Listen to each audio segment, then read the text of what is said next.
할렐루야, 사랑하는 워싱턴 한인연합장로교회 성도 여러분, 반갑습니다.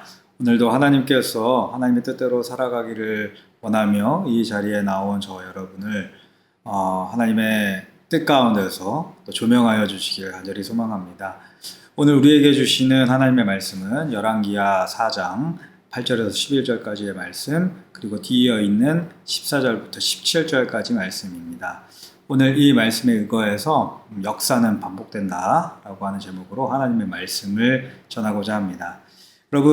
여러분은 역사가 반복된다고 생각하십니까? 이 질문에 대해서 역사는 반복된다고 생각하시는 분들도 많이 계실 것이고요. 또 반대로 역사는 반복되지만은 않지 라고 생각하시는 분들도 계시리라 생각합니다. 그런데 결론부터 말씀드리면 저는 역사는 반복된다고 생각합니다.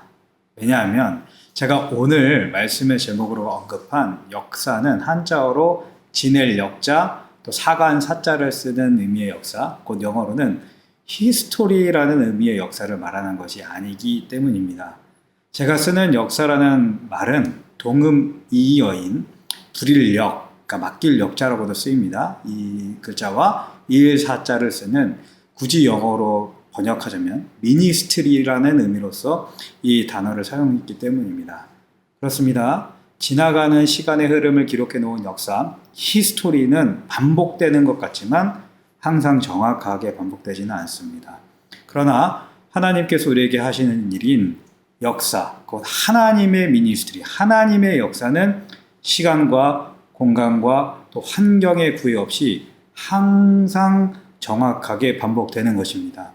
하나님의 뜻과 그 뜻에 따라서 살아가는 사람들에게 매번 동일하게 하나님의 역사가 일어나고 또 일어났고 일어날 것이기 때문에 우리는 하나님께서 우리에게 가르치신 길을 참 이치, 참 길, 진리라고 부를 수 있는 것입니다. 오늘 우리가 이 아침 받아든 열왕기하 4장의 말씀도 이러한 하나님의 역사의 반복성, 하나님의 미니스트리의 반복성을 우리에게 아주 잘 보여주는 말씀이라고 이야기할 수 있겠습니다. 열왕기하 4장에 기록되어 있는 이야기의 주인공이라고 할 수 있는 사람은 엘리사와 또 수넴 여인이겠지요. 오늘 말씀 8절에 보면 엘리사가 북이스라엘의 북쪽 지역에 속하는 수넴이라는 지역에서 이름이 밝혀지지 않은 한 여인의 섬김을 받게 되는 것을 보게 됩니다. 엘리사는 북이스라엘의 수많은 장소들을 돌아다니면서 하나님의 뜻을 전하고 또 놀라운 기적들을 행했던 순회 선지자였습니다. 그래서 사마리아에서 갈멜산으로 향하는 그 길목에 있었던 이 수넴이라는 지역을 자주 방문하게 되었던 것으로 보입니다. 그리고 그 지역을 지나갈 때마다 오늘 말씀 속에 등장하는 수넴 여인의 집에 들려서 음식을 먹는 그 섬김을 받게 되었습니다.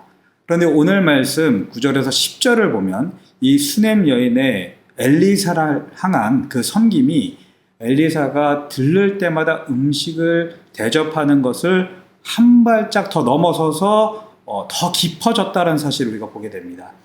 9에서 10절에 이렇게 기록이 되어 있습니다.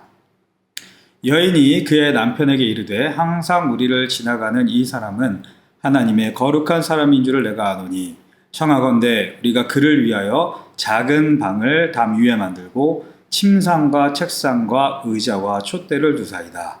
그가 우리에게 이르면 거기에 머물리이다 하였더라. 아멘. 우리는 이 9에서 10절까지의 말씀 속에서 수넴 여인이 엘리사를 위하여 아주 대단한 섬김을 결심하는 것을 보게 됩니다. 수넴 여인은 자신의 남편에게 이렇게 말합니다.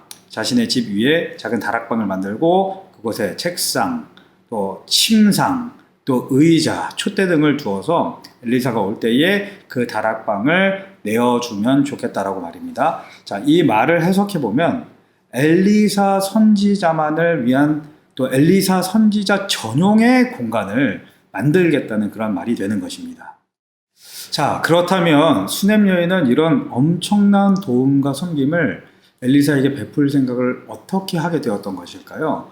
무엇보다도 8절 말씀을 통해서 본 것처럼 수넴 여인은 엘리사가 하나님의 거룩한 사람, 곧 하나님이 구별하여 세우신 하나님의 사람인 것을 알았기 때문일 것입니다.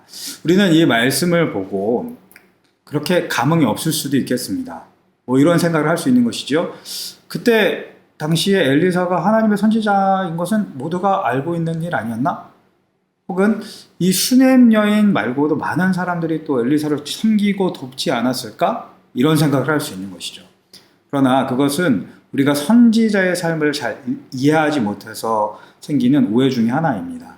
성경에 등장하는 모든 선지자들 중에서 당시에 그 사람이 진정으로 하나님의 사람이다, 존경받고 또 사랑받고 도움을 많이 받은 선지자는 단 한 명도 없었습니다.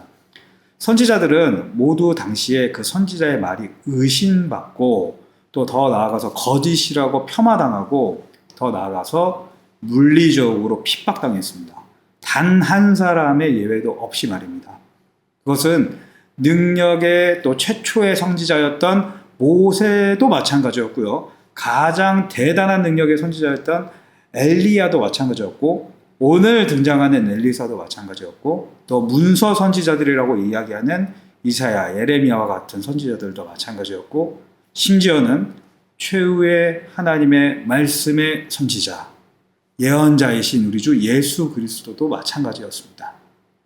선지자는 결코 그의 생전에 선지자로서 대우받는 일이 없었습니다.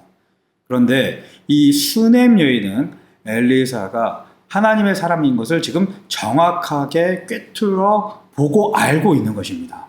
이를 통해서 우리는 이 수넴 여인이 굉장한 영적 통찰력을 지닌, 다르게 표현하면은 영안이 열려있는 그런 사람이었다는 것을 알 수 있는 것입니다.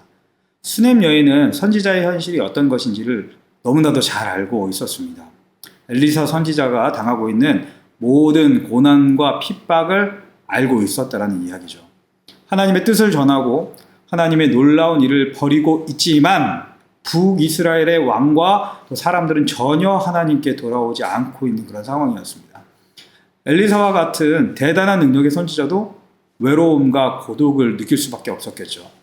수넴 여인은 바로 이 선지자란 어떤 존재인지를 정확하게 알고 있고 또 공감하고 있었던 것처럼 보입니다.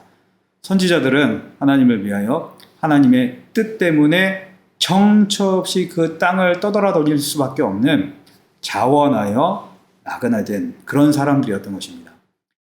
수넴 여인은 이 자원하는 나그네였던 엘리사 선지자를 위하여 그가 잠시 머물 수 있는 곳, 잠시 쉴 수 있는 곳, 선지자에게 가장 필요한 그곳, 곧 집을 주고 싶었던 것입니다. 이 엘리사 선지자의 마음속 깊은 곳까지 헤아린 최고의 선물을 그에게 주고 싶었던 것이죠. 자원하여 나그네된 그 자를 돌보고 사랑하는 일, 그 일을 한 사람, 하나님이 말씀하신 대로 율법대로 살아나셨던 그 사람이 바로 수넴 여인이었던 것입니다. 이 나그네를 사랑하는 자에게 하나님께서 무슨 일을 행하시는지를 신명기 24장 19절에서는 다음과 같이 기록하고 있습니다. 내가 밭에서 곡식을 벨 때에 그 한 못을 밭에 잊어버렸거든 다시 가서 가져오지 말고 나그네와 고아와 과부를 위하여 남겨두라. 그리하면 내 하나님 여호와께서 내 손으로 하는 모든 일에 복을 내리시리라. 아멘. 이 말씀 속에서 나그네와 고아와 또 과부를 위하여 먹을 것을 주고 섬긴 자에게 하나님이 어떤 복을 주신다고 지금 기록하고 있죠? 예, 지금 하나님께서 분명히 약속하십니다. 여호와께서 내 손으로 하는 모든 일에 복을 내리시리라 라고 말입니다. 그렇습니다. 이것이 바로 하나님이 역사하시고 하나님이 일하시도록 하는 약속의 말씀인 것을 야층 깊이 깨달으시는 저와 여러분이 되실 수 있기를 원합니다. 하나님의 역사, 하나님의 미니스트리는 하나님의 약속이 지켜질 때 반드시 지금 이 자리에서도 이루어지는 줄 믿습니다. 14절에서 17절을 보면 우리는 수넴 여인이 가장 바랐던, 그러나 결코 이루어지지 않았던 수넴 여인의 소원이 이루어지게 되는 것을 보게 됩니다.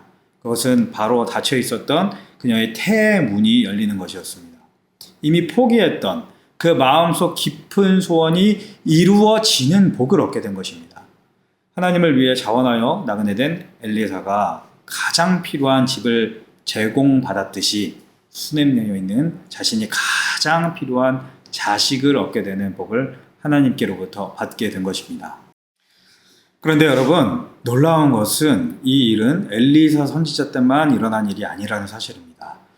창세기를 보면 우리는 손냄 여인의 복과 똑같은 복을 받은 사람의 이야기를 보게 됩니다. 여러분 누구인지 아십니까? 예, 그렇습니다. 바로 아브라함과 사라입니다. 창세기 18장을 보면 아브라함과 사라는 날이 뜨거울 때에 나타난 세 사람의 나그네를 영접하여 그들을 위하여 쉴 곳을 만들고 세스아라고 하는 어마어마한 양의 빵을 만들고 그리고 기름진 송아지를 잡아서 성대한 잔치를 여는 것을 볼 수가 있습니다.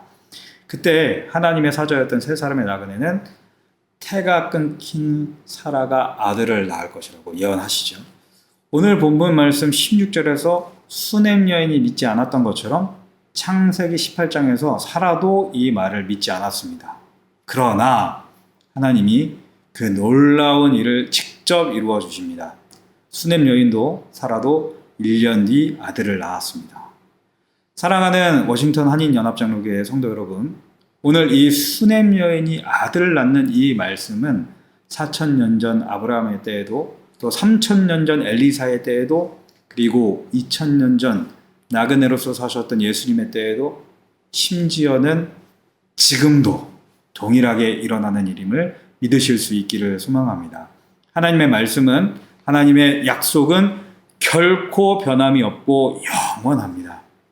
우리의 삶에서 나그네와 고아와 과부로서 살아가는 사람들을 보살피고 돕고 사랑하는 삶을 살 때 우리에게 가장 필요한 그것을 기적적인 능력으로 우리에게 주시는 그 복이 우리에게 동일하게 일어나게 될 줄 믿습니다. 그 믿음으로 이웃을 사랑하며 살아가는 오늘 하루가 되기를 주님의 이름으로 축원합니다. 기도하겠습니다. 하나님 아버지 감사합니다. 풀은 마르고 꽃은 시드나 우리 하나님의 말씀이 영원히 서는 줄 믿습니다. 하나님이 아침 3,000년 전 전하여 하나님을 위해 나그네 된 엘리사를 돌보고 섬긴 수냄 여인의 이야기를 들으며 그곳에 있는 하나님의 약속을 보게 하여 주시니 하나님 감사합니다. 나그네를 돌보고 섬기는 이에게 모든 일에 복을 내리시리라 라는 약속을 주신 하나님, 그 일이 4,000년 전 아브라함의 때에도 3,000년 전 엘리사의 때에도 2,000년 전 예수님의 때에도 그리고 지금 우리에게도 동일하게 역사하시는 능력이 있는 하나님의 약속의 말씀임을 우리가 이 아침 진실로 믿기 원합니다. 하나님, 오늘도 이 아침 우리가 만날 나그네와 같은 이들을 긍휼히 여기고 돌보고 돕고 그들의 필요를 채울 수 있는 마음의 넉넉함을 우리에게 주시기를 소망합니다. 그리하여 약속에 있는 하나님의 말씀이 우리에게서 역사하는 것을 경험하는 오늘 하루가 되게 하여 주옵소서. 나그네의 필요를 채울 때에 우리의 필요가 도리어 더 풍성하게, 더 기적적으로 채워지고 우리의 기도가 더 완전하게 이루어지는 것을 수냄 여인처럼 경험하는 놀라운 하루하루가 되게 하여 주옵소서. 오늘도 우리의 삶에 함께 하셔서 이 약속을 이루실 하나님을 신뢰합니다. 말씀하신 대로 이루어 주옵소서. 감사드리오며 우리 주 예수 그리스도의 이름으로 감사하며 기도하옵나이다. 아멘.